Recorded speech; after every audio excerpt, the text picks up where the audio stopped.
শ্রীমদ্ভাগবত। ওম নমো ভগবতে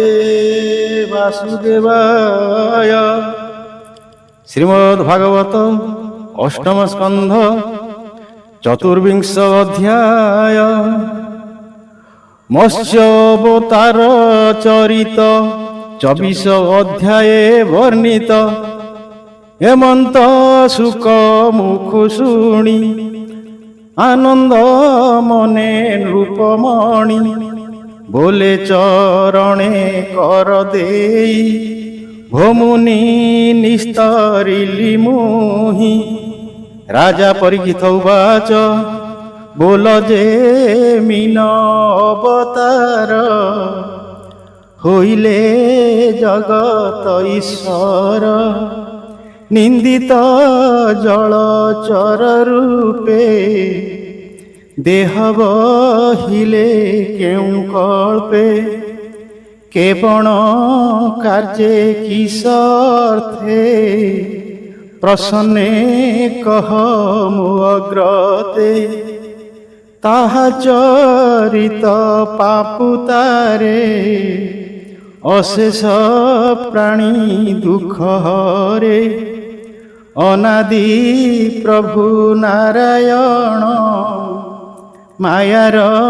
ପରମ କାରଣ। ସୁତ କହନ୍ତି ମୁନି ମଧ୍ୟେ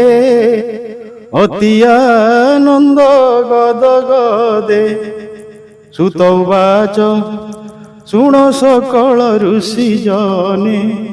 ସୁଖ ପରୀକ୍ଷେ যাব ଖାଣେ।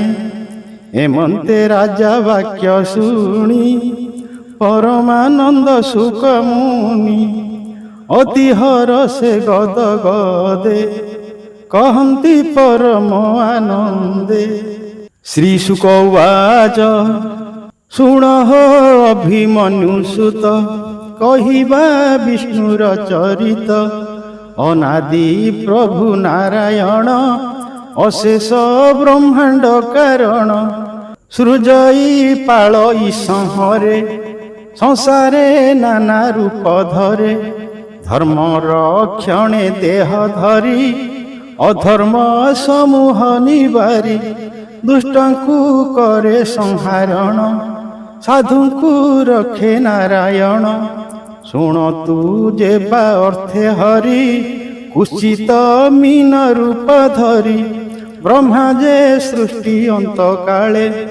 ବେଦ ପୁସ୍ତକ ଥୋଇ କୂଳେ। ଜଳେ ପଶିଲେ ସନ୍ଧ୍ୟା କରି ସେ ବେଦ ହୟଗ୍ରୀବ ହରି। ଅଗାଧ ଜଳେ ପଶିଗଲା ବିଧାତା ବିଷ୍ଣୁଙ୍କୁ ଚିନ୍ତିଲା। ଦାନବ ଦୁଷ୍ଟ ମତି ଜାଣି ତକ୍ଷଣେ ପ୍ରଭୁ ଚକ୍ର ପାଣି। ସଫରି ରୂପକୁ ଧଇଲେ ସେ ମହାଜଳରେ ପଶିଲେ। ଯେମନ୍ତେ ମାଇଲେ ଅସୁର ବେଦ ଧରି ଚକ୍ରଧର। ସେ କଥା ଶୁଣ ଏକ ଚିତେ ଭାବେ କହିବି ତୋ ଅଗ୍ରତେ। ପ୍ରବେଶେ ବ୍ରହ୍ମାର ରଜନୀ କଳ୍ପର ନାମ ଦୈନନ୍ଦିନୀ। ହେମନ୍ତେ ପ୍ରଳୟ ନିକଟେ ରାଜାଏ ଥିଲା ସିନ୍ଧୁ ତଟେ। ତାହାର ନାମ ସତ୍ୟବ୍ରତ ଅଶେଷ ଗୁଣରେ ଭୂଷିତ। ସ୍ୱଭାବେ ବିଷ୍ଣୁ ପରାୟଣ ତପସାଧନେ ସେ ନିପୁଣ। ତପସାଧଇ ସିନ୍ଧୁ ତୀରେ ଜଳ ଭକ୍ଷଣେ ଦିନ ହରେ। ସେ ତପସାଧି କଳ୍ପ ଅନ୍ତେ ଅନୁ ହୋଇବ ଭବିଷ୍ୟତେ। ଆଦିତ୍ୟ ବୀର୍ଯ୍ୟ ଜନ୍ମ ହୋଇ ସେ ଶ୍ରାଦ୍ଧ ଦେବ ନାମ ବହି। ମନୁ ହୋଇବ ଏ ଜଗତେ ହରି ସ୍ଥାପିବେ ତୋ ସଚିତେ। ଏବେ ହୋ ଶୁଣ ନରପତି ସେ ସତ୍ୟବ୍ରତ ରାଜା କୀର୍ତ୍ତି। ସେ ସତ୍ୟବ୍ରତ ଏକ କାଳେ ମିଳିଲା କୃତମାଳା କୂଳେ। ସେ ନଦୀ ଜଳେ ସ୍ନାନ କରି ଗୋବିନ୍ଦ ନାମ ଚିତେ ସ୍ମରି। ସ୍ନାନ ସାରି ସନ୍ଧ୍ୟା ଅର୍ଥେ ଜଳ ଅଞ୍ଜଳି କଲା ହସ୍ତେ ତକ୍ଷଣେ ପ୍ରଭୁ ନର ହରି ମାୟାରେ ମୀନ ରୂପ ଧରି ପଶିଲେ ଜଳାଞ୍ଜଳି ମଧ୍ୟ ସଫରି ରୂପେ ଆଦି କନ୍ଦ ସେ ସତ୍ୟବ୍ରତ ତା ଦେଖିଲା ଜଳ ଅଞ୍ଜଳି ପକାଇଲା ରାଜାର ହସ୍ତୁ ପଡ଼ି ଜଳେ ସେ ମୀନ ଡାକିଲା ବିକଳେ ଆହେ ଦାରୁଣ ନୃପମଣି ମୋହର ଦୁଃଖ ତୁ ନ ଜାଣି ଜଳେ ଯେ ପକାଇଲୁ ମୋତେ ମୋ ଜ୍ଞାତି ରିପୁଏ ସମସ୍ତେ ମୋତେ ଗିଳିବେ ବୋଲି ଡରେ ପଶିଲି ତୋର ଅଞ୍ଜଳିରେ ମୋତେ ଗିଳିବେ ଏହି କ୍ଷଣି ମୋ ପ୍ରାଣ ରଖ ନୃପମଣି ପ୍ରାଣୀ ଜୀବନ ରକ୍ଷା କଲେ ଆପଣେ ରକ୍ଷା ପାଇ ଭଲେ ଏବେ ମୁଁ ତୋହର ଶରଣ ପଶିଲି ରଖ ମୋର ପ୍ରାଣ ହେମନ୍ତ ସଫରି ବଚନେ ସେ ରାଜା ଶୁଣି ସାବଧାନେ ଜଳ ଅଞ୍ଜଳି କରେ ଧରି ମୀନାକୁ ଜଳରୁ ଧରି ଜନ୍ତୁ ଜୀବନେ ଦୟା କରି ଥୋଇଲା କମଣ୍ଡଳେ ଭରି ଜଳେ ତର୍ପଣ ବେଗେ ସାରି ଗୃହେ ମିଳିଲା ଦଣ୍ଡଧାରୀ ସେ ମୀନ କମଣ୍ଡଳ ଜଳେ ରହି ନ ପାରି ରାତ୍ର କାଳେ ବିକଳେ କରଇ ରୋଦନ ମୋ ପ୍ରାଣ ରଖ ହେ ରାଜନ ଚଳି ନ ପାରେ କମଣ୍ଡଳେ ବେଗେ ତୁ ଅନ୍ୟ ଜଳେ ହେମନ୍ତ ସଫରି ବଚନ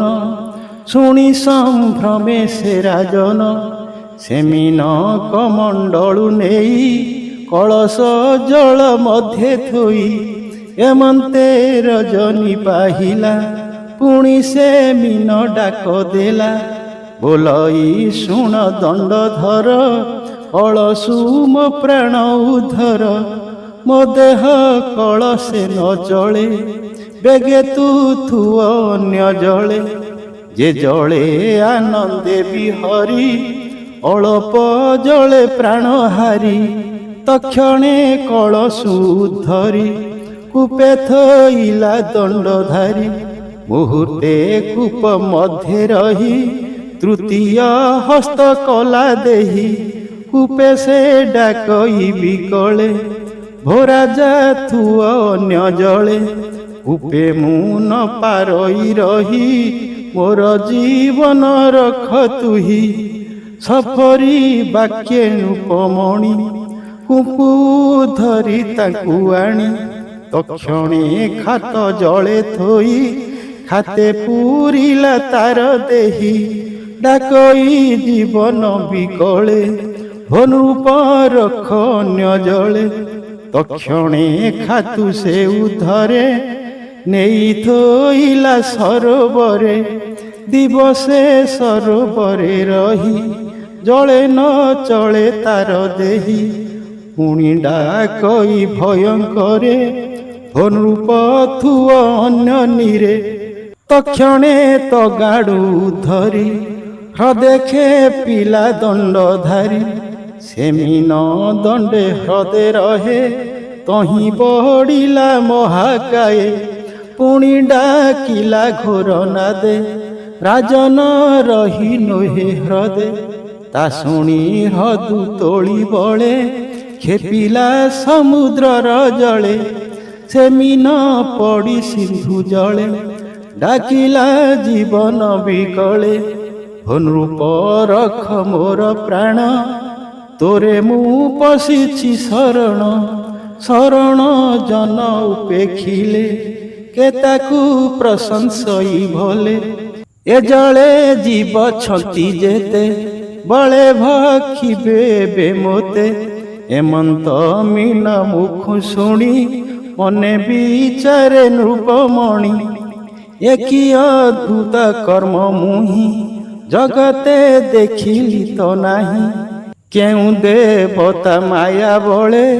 ମୋତେ ଛଳଇ ମୀନ ଛଳେ କି ବୁଦ୍ଧି କରିବଇ ମୁହିଁ ଭାଳଇ ମୀନ ମୁଖ ଚାହିଁ ବିଷ୍ଣୁର ମାୟାରେ ମୋହିତ ଦଣ୍ଡେ ରହିଲା ସ୍ତମ୍ଭୀଭୂତ ପୁଣି କ୍ଷଣକେ ନୃପବର କପାଳେ ଦେଇବେନି କର ବୋଲଇ ମୀନ ମୁଖ ଚାହିଁ ମୋହର ଧର୍ମ ରଖ ତୁହି କେଉଁ ଦେବତା ଆସି ଛଳେ ମୋତେ ମୋହିଲୁ ମାୟା ବଳେ ଏ ତୋର ବିଶ୍ୱରୂପ ଦେହ ମାୟା ନ କରି ସତ୍ୟ କହ ଏମନ୍ତ ଜଳଚର ଦେହି ଜଗତେ ଦେଖିଲା ତ ନାହିଁ ଭୂମି ନ ତୋହର ଶରୀରେ ସତେଜ ଜନ ହ୍ରଦପୁରେ ନିଶ୍ଚୟ ଜାଣିଲି ତୋତେ ଆଜ ତୁ ନାରାୟଣ ଦେବରାଜ ଅନାଦି ପ୍ରଭୁ ନିରଞ୍ଜନ ଅବ୍ୟକ୍ତ ରୂପ ଭଗବାନ ପ୍ରାଣିକ ନିସ୍ତାରଣ ଅର୍ଥେ ମୀନ ଶରୀର ତୋ ଜଗତେ ସ୍ଥିତି ପାଳନ ସଂହାରଣ ତୁ ନାଥ ପରମ କାରଣ ନମସ୍ତେ ଜଳଚର ଦେହି ଭୋନାଥ କର ମୋତେ ତ୍ରାହି ତୋର ମାୟାରେ ଭ୍ରମ ହନ୍ତି ହର ବିରଞ୍ଚି ସୁରପତି ତୁ ନାଥ ଜନ ଉପକାରେ ନାନା ଶରୀରେ ସଂସାରେ ତୁ ଅବତାର ଭକ୍ତ ହିତେ ଧର୍ମ ସ୍ଥାପନ ଶୁଭ ଅର୍ଥେ କି କାର୍ଯ୍ୟ ମୀନ ଅବତାର କହ ହେ କମଳାର ବର ଏମନ୍ତ ରାଜା ବାକ୍ୟ ଶୁଣି କହନ୍ତି ପ୍ରଭୁ ଚକ୍ରପାଣି ଶ୍ରୀ ଭଗବାନ ବାଚ ଶୁଣ ରାଜନ ସତ୍ୟବ୍ରତ ତୁ ଯେଣୁ ମୋହର ଭକତ ଯେ କାର୍ଯ୍ୟ ମୀନ ରୂପ ମୋର କହୁଛି ଶୁଣ ନୃପବର ତେଣୁ ଅଇଲି ତୋତେ କହି ଅଦ୍ଭୁତ ମୀନ ରୂପ ହୋଇ ମାୟାବୀ ପ୍ରଚଣ୍ଡ ଦାନବ ନାମ ତାହାର ହୟଗ୍ରୀବ ବ୍ରହ୍ମାର ବେଦ ହରି ବଳେ ବେଗେ ପଶିଲା ମହାଜଳେ ପ୍ରଳୟ ଜଳେ ମୁଁ ବିହରି ସେ ବେଦ ଉଦ୍ଧାରଣ କରି ରଖିବି ସଂସାରର ବୀଜ ହରିବି ହୟଗ୍ରୀବ ତେଜ ତୁ ଏବେ ରହ ମୋ ବଚନେ ଆଜହୁ ଗଣି 7 ଦିନେ ପ୍ରଳୟ ଜଳେ 3 ପୁର ନସିବ ଶୁଣ ନୃପବର 18 ଖଣ୍ଡ ମେଘ ମିଳି ସ୍ଫୁରିବ ପ୍ରଚଣ୍ଡେ ବିଜୁଳି ଗର୍ଜନ ଘାତେ ମେଘମାଳ ପ୍ରଚଣ୍ଡେ ବରସିବେ ଜଳ ତକ୍ଷଣେ ସିନ୍ଧୁ ଉଛୁଳିବ ଉଲ୍ଲୋଳ ଗଗନେ ମିଶିବ ଶପଥ ଋଷିଙ୍କ ମଣ୍ଡଳେ ଜଳଧି ଲାଗିବ ଉଲ୍ଲୋଳେ ବ୍ରହ୍ମାର ରଜନୀ ହୋଇବ ଏ 3 ପୁର ନାଶ ଯିବ ତୁ ଏବେ ମୋର ବୋଲ କର ଔଷଧି ବୀଜ ସଙ୍ଗେ ଧର ତୋର କୁଟୁମ୍ବ ଛନ୍ତି ଯେତେ ସକଳ ଘେନିଣ ସଙ୍ଗତେ ଆଜହୁ ଶପଥ ଦିବସେ ନାବ ମିଳିବ ଆସି ପାଶେ ଯେ ନାବ ସମୁଦ୍ରର କୂଳେ ତୋତେ ମିଳିବ ସନ୍ଧ୍ୟାକାଳେ ତୁ ତ ହିଁ ବସ ସର୍ବଘେନି ତରିବୁ ବ୍ରହ୍ମାର ରଜନୀ আগত কল্প পরিজন্তে তুথিবু ঋষিଙ୍କ সঙ্গতে সেনাব মোর শৃঙ্গে বান্ধি মুই বি হরিবি জলধি ব্রহ্মার জনি কাল যেতে সেনাবে থিবু তু নিশ্চিন্তে শপথ ঋষি সঙ্গে ঘেনি বঞ্চিবু ব্রহ্মার রজনী সে মহাজলে যেবে নাব প্রলয় পবনে কম্পিব তহি কি ন করিবু ভয় কহি শুণ মহারায় মোহর সঙ্গে সে নিশ্চলে বন্ধনে থিব যোগ বলে परम ब्रह्म महिमा जानी न पारे हर ब्रह्मा मो अनुग्रहे मोते जानी संकट तर नृपमणि एमंत कही चक्रधर तक्षणे होइले अंतर गोविंद आज्ञा घेनी सिरे राजा मिलिले सिंधु तीरे घेनाई सर्व औषधि राजार जेतेक समृद्धि समुद्र तीरे कुश पाड़ी कपाळे बेनी कर जोड़ी मीन रूप को ध्यान करी विष्णु चरण मने धरी समुद्र तीरे से रहिला एमंते 7 दिन गला रात्र हूँ मेघ संगे मिली प्रचंडे प्रकाश बिजुली बहे पवन चाष सबदे कंपे 10 दिश घोर सबदे जल राशि हस्ती शुंड प्राय बरसी समुद्र उछुलिला बेगे घोर प्रचंड बात जोगे विष्णुर आज्ञा परमाणे नाब मिलिला तत्क्षणे ऋषिए शून्य मार्ग आसी राजा सहित नाबे बसी देखिले सर्व औषधि राजार जेतेक समृद्धि से नाबे राजा संगे बसी मुनिए राजा को प्रशंसी बोलती तुझे भाग्यवंत संकटु रखिलु आंभंत एबे तू आंभ बोल कर ए नाबे विष्णु कुसुमर तोहर भावे से माधव आंभंकु संकटु तारिब एमंते ऋषिंक वचने राजा बसिला विष्णु ध्याने तक्षणे प्रभु नर हरि मिलिले मीन रूप धरी एकई शृंग शिरे साजे रूपे सुवर्ण तेज गंजे मेरुर प्राय शृंग दंभ नियुत योजन तालंब से शृंगे नाब बांधी बोले से राजा बसिला निश्चले से नाबे मुनि संगते विष्णु को ध्यान कला चिते महाप्रलय नाबे बसी गोविंद वचने साहसी आकुले सिरे कर देई बोलाई रख भावग्राही कपाळे देई बेनी कर गोविंद चिंते नृपवर शपथ ऋषिक वचने निश्चले बसी जोग ध्याने मन वचन हृदय छंदी चंचल इंद्रिय निरोधी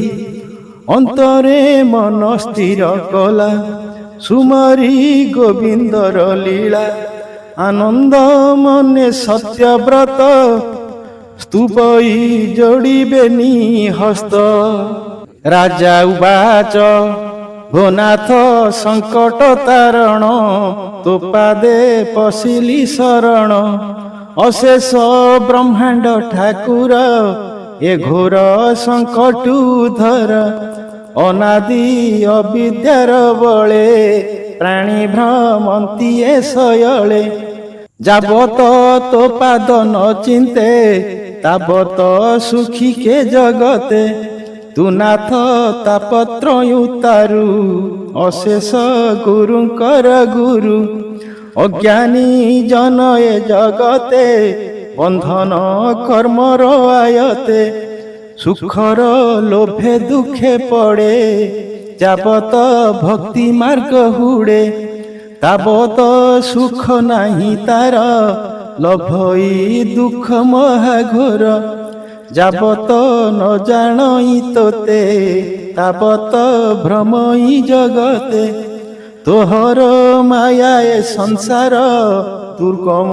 घोर अंधकार तोर भजनर वित्रास आत्मार तम करे नाश ତୁମ୍ଭ ପ୍ରସାଦାୟ ତଲେଶ ଯେ ଗୁରୁ ଦେବେ ଅପ୍ରକାଶ ସମସ୍ତ ଇନ୍ଦ୍ରିଙ୍କ ପ୍ରକାଶ ସୁଗତି ତୁମ୍ଭେ କର ଦୃଶ୍ୟ ବରଣ କରି ଗୁରୁ କଲୁ ସକଳ କଳୁଷ ଛେଦିଲୁ ମୂର୍ଖକୁ ମୂର୍ଖ କଲେ ଗୁରୁ ତରିକି ପାରେ ତମ ଘରୁ ଏ ଭୟେ ତୋ ପାଦେ ସେବିଲୁ ଜ୍ଞାନ ଦୀପକୁ ପ୍ରକାଶିଲୁ ତୁମ୍ଭେ ସକଳ ପ୍ରିୟ ବନ୍ଧୁ ଗୁରୁର ଜ୍ଞାନେ କୃପା ସିନ୍ଧୁ हे महाप्रभु हृदय स्थिति जीवन जाने तुम भगति हे प्रभु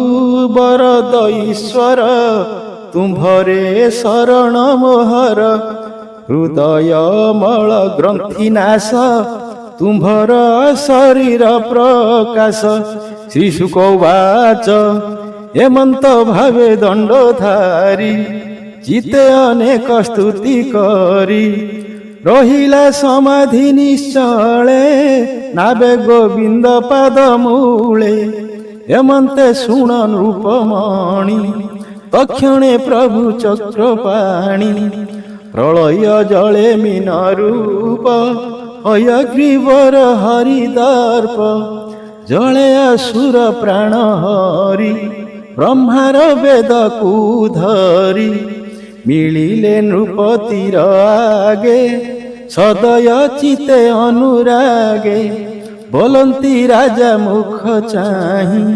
संसार भाग्यवंत तुही हेमंत कही भगवान आनंदे देले तत्व ज्ञान बोइले दिवाकर वंशे जन्म लभिबु आयुषे से वैवस्वत मनु होई प्रजा पालिबु धर्म बही ए ज्ञाने तोहर जीवन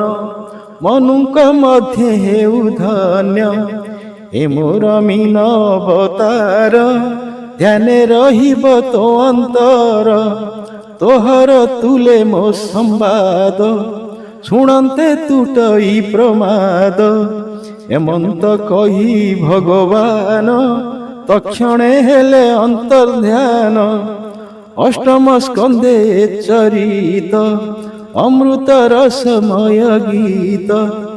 सुजने शुण एक चित चतुर्विंशरे समापत खंडिब अशेष दुर्गति